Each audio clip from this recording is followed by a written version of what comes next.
Hello, so in this video I'll unlock the Summoner Archetype, present it a little bit, but also get the most important traits and trinkets to really make the Summoner stand out and really make it feel like you're playing something unique in Remnant 2.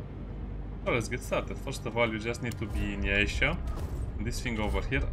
I will link a video where I farmed the Blood Moon.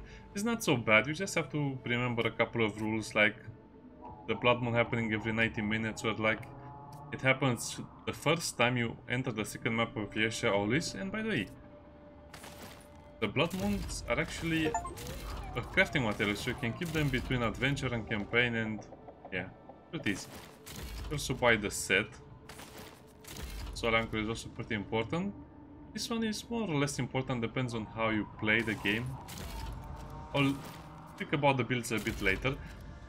Also keep in mind that if you go to the altar and just look at the items, this item, Sanguine Vampire, will be unlocked for you in Matut's inventory. This is how you unlock the class per se. Just buy the Faded Grimoire, go back to War 13 do something with this. and look I at should head back to the war. Okay, let's go.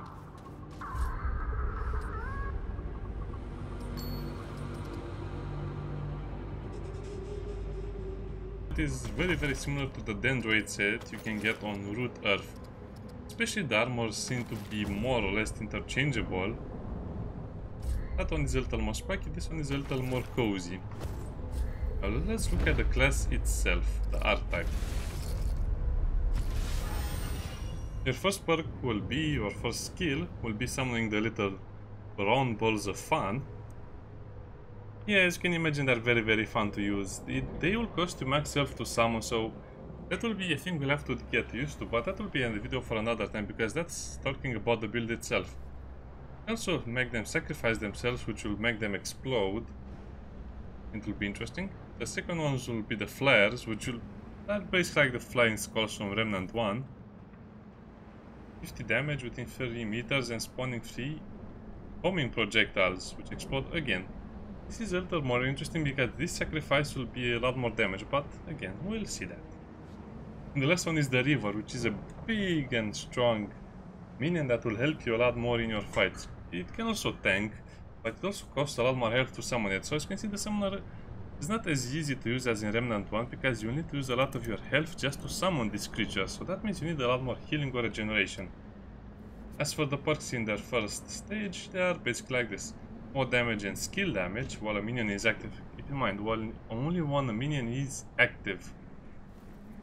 And sacrificing a minion will increase the damage. Again, it's a little bit annoying, but you basically increase their own damage. More damage is also interesting.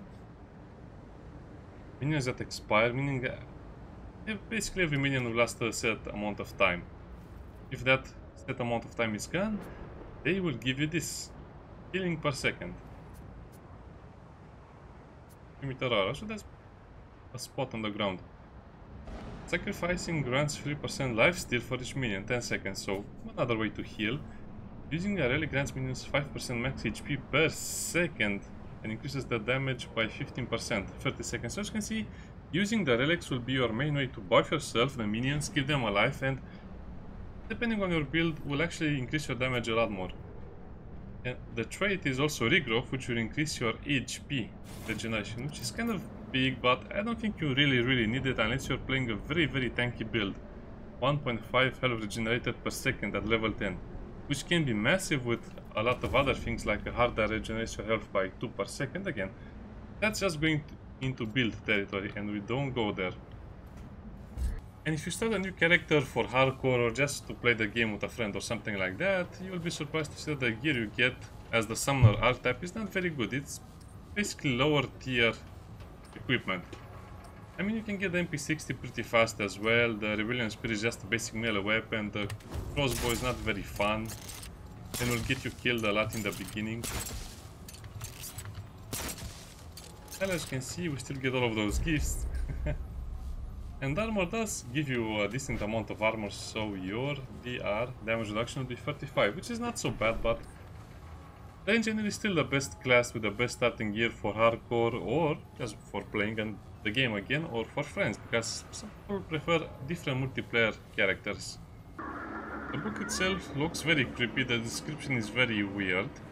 By the way, if you look at it like this from center, it looks like the skull on the book is breathing, but it's just the glow effect. Don't worry about it, it's not breathing, at least not yet. Now let's talk about the items and the trinkets that you need, or the traits and the trinkets that you need. Well, that's actually pretty easy to see. The first we need is the blood bond, and you get it straight by just destroying the nexus over here. So let's do that right.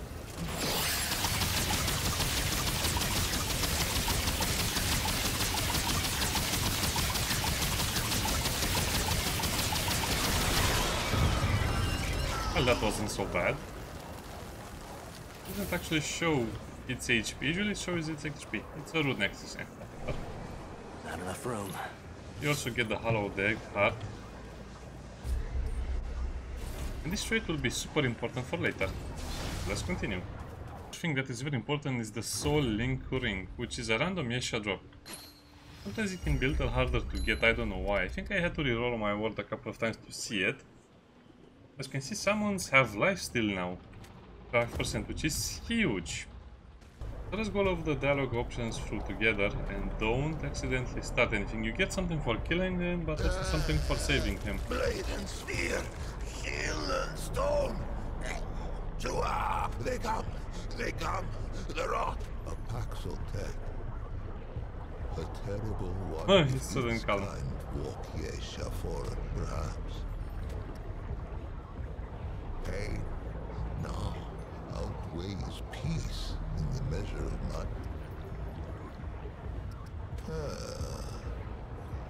Is it innocent? Curious. How came its eyes reached the question? The tumbling ruin beneath its tender pads, an encircling bulwark to the... Such faith we put but a wall is a false god rifts. Oh, and the pus poured through, untangled for 40 days. We fought them on these steps. We knew the children would be next. Some were torn apart like green shoots in a glutton's eye stalk. Anguished, it seethes around me. It waits. Please, Paxel-Tech. Wanderer, it we Laemir are no strength. Destroy the knot. Tarry not! Take sure steel to my hated prison! Spend not his concern on one who wants no more of his half-life. Summoning, does it summoning with those minions? Oh yeah, we can definitely do it.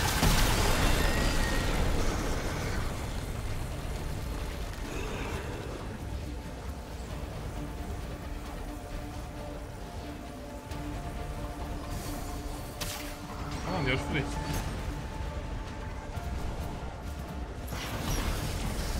Oh, we still have to fight them, okay.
Okay, we completed that stupid fight. I don't know. It seems like it bugged out. You shouldn't be attacked by many enemies if you do it like that, but hey.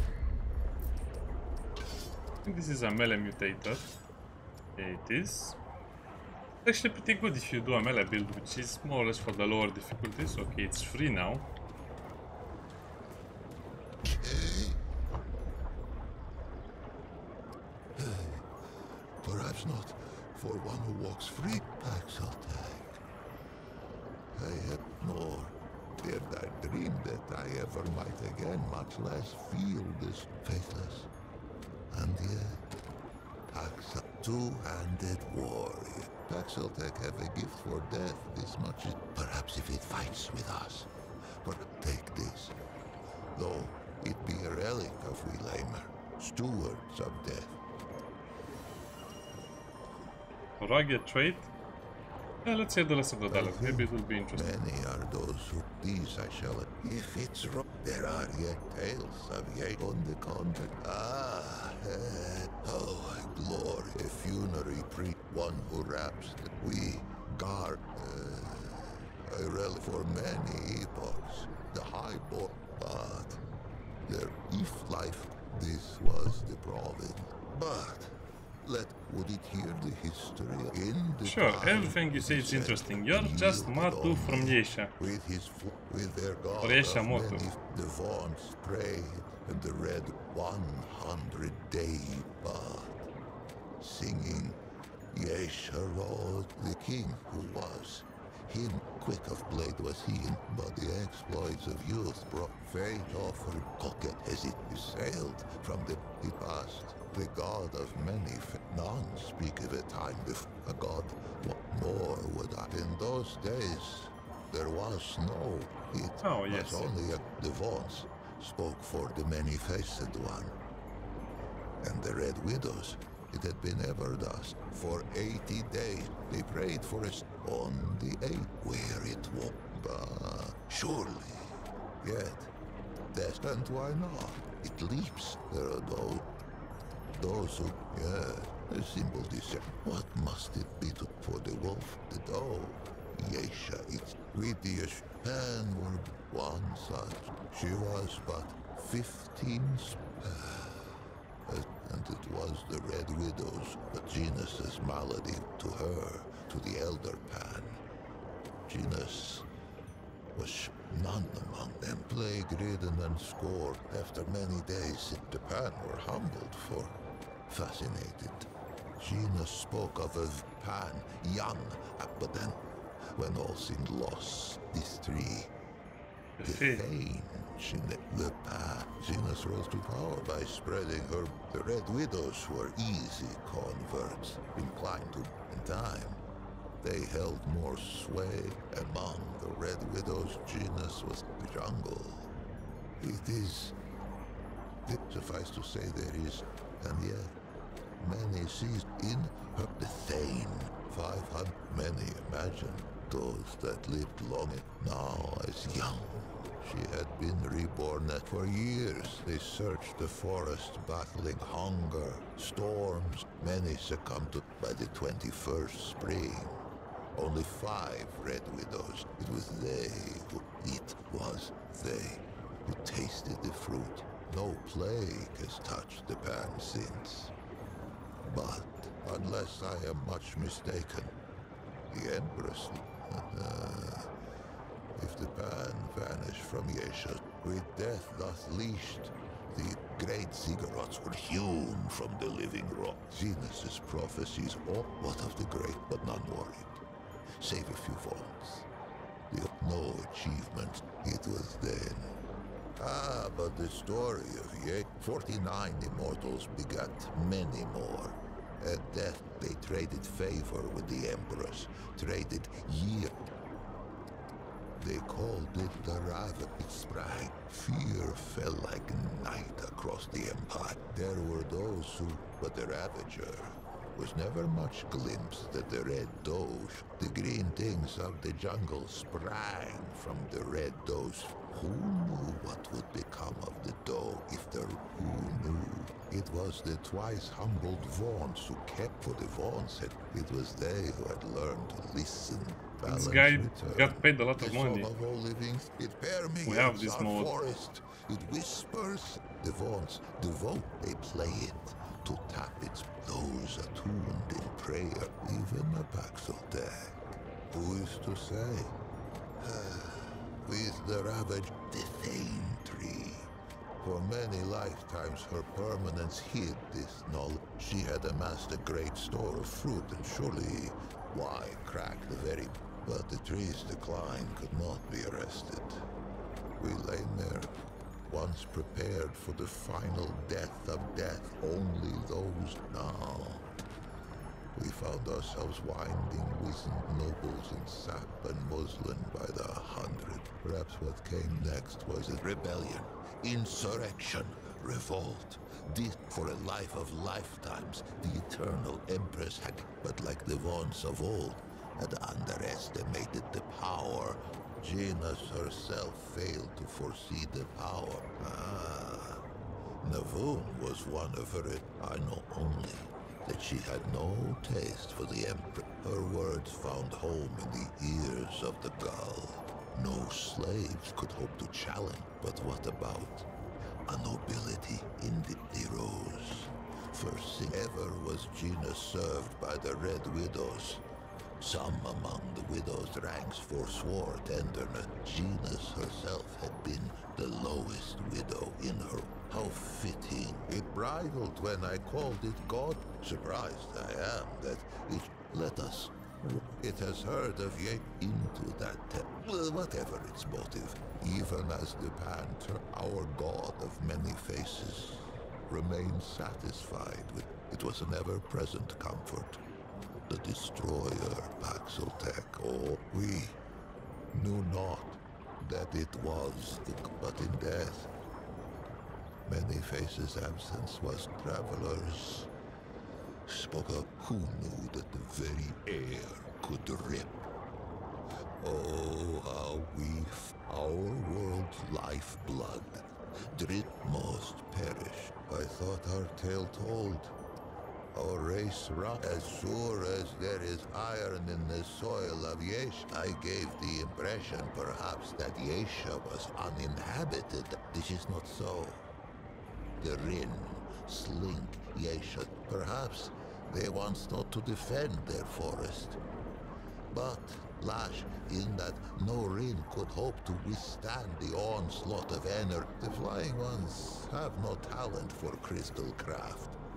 Lure, in that, under normal circumstances, I know not who first discovered the potential, only that it is a whimsical. It was a pad-footed Paxeltech who slew our guardian and brought the root. Perhaps as with Genus and Navun, it has done me a service on Colket brought its forebears brought the root, but its wisdom. Take this now. Oh wow, that was a long story. So I just kept it for posterity. The pan must put their faith in action. That weapons and all. That's the best quote from the game. As shall the many souls to them. Okay, so you basically get from this guy, if you save him like this, you get Ragged, which is more summon health, which will be important on Apocalypse. Super useful and needed as well. Also this Laemir Censer, because it increases your mod duration by 50%. Yeah, it also increases mod cost by 15, but overall I think it's worth it for some builds and some other stuff. Now I'll try to find the ring over here, but I don't think I'll find it. It's a ring that shares healing. Oh, actually no, I'll find it. It's the Burden of the Divine. This ring will also help you a lot with your summoner builds, because you do less damage by 10%, but healing is also applied to your allies. So yeah, you can do that, and also use the Lifeless Heart. This will double your relic capacity, so in case you don't need as much healing as you think you need, you can just use the relic to obtain a lot more buffs and a lot more damage for your little minions. And also do other things, because this will be 30 seconds of 5% healing, so depends on how you play the game, depends on what your current challenge is, but that would surely help out, okay? There is no more I can teach the two-handed warrior. It has I can't carry anymore. And that's basically all of the basic items that will help you with the summoner build, and now you can basically make any build you want and you'll be successful with that, even on the dreaded Apocalypse difficulty. See you next time, bye bye.